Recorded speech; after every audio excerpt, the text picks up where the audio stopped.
Dr. Eugene Kemp.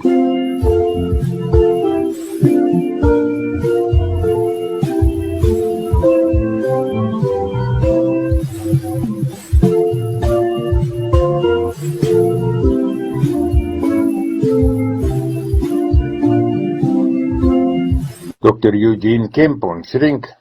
So met die vroue cricket wat so prominent in die nuus was en is, interesseer het my toe om bietjie te gaan kyk na Tasman Brits se storie. Openingsskoor van die Proteas, wat besonder goed doen met die kolf en rekords breek. En baie interessante storie. Sy was 'n baie belovende spiesgooier, sou selfs Olimpiese spele toe kon gaan, maar toe in haar 20 jare, toe sy so in haar 20 jare was, toe is sy in 'n ernstige motorongeluk wat haar gelaat het met 'n ernstige kniebesering. En dit sou haar toekoms as spiesgooier net daar kort knip.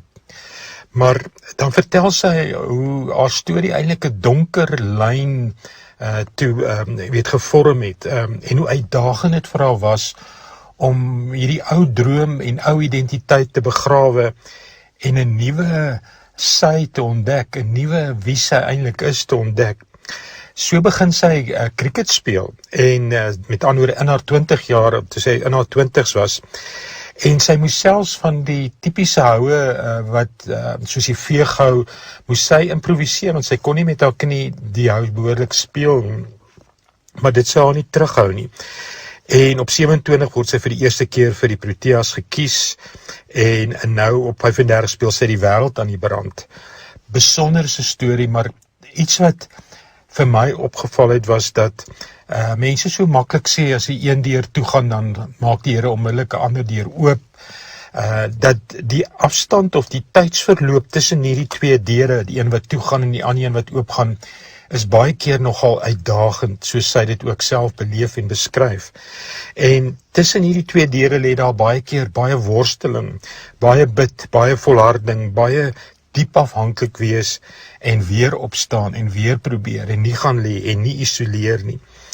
En dis eintlik tog maar ook die storie van soveel Bybelkarakters, dat daar 'n tyd is van volharding, van waar dit lyk of die Here se stem stil is, soos wat ons van tevore ook al oor gesels het.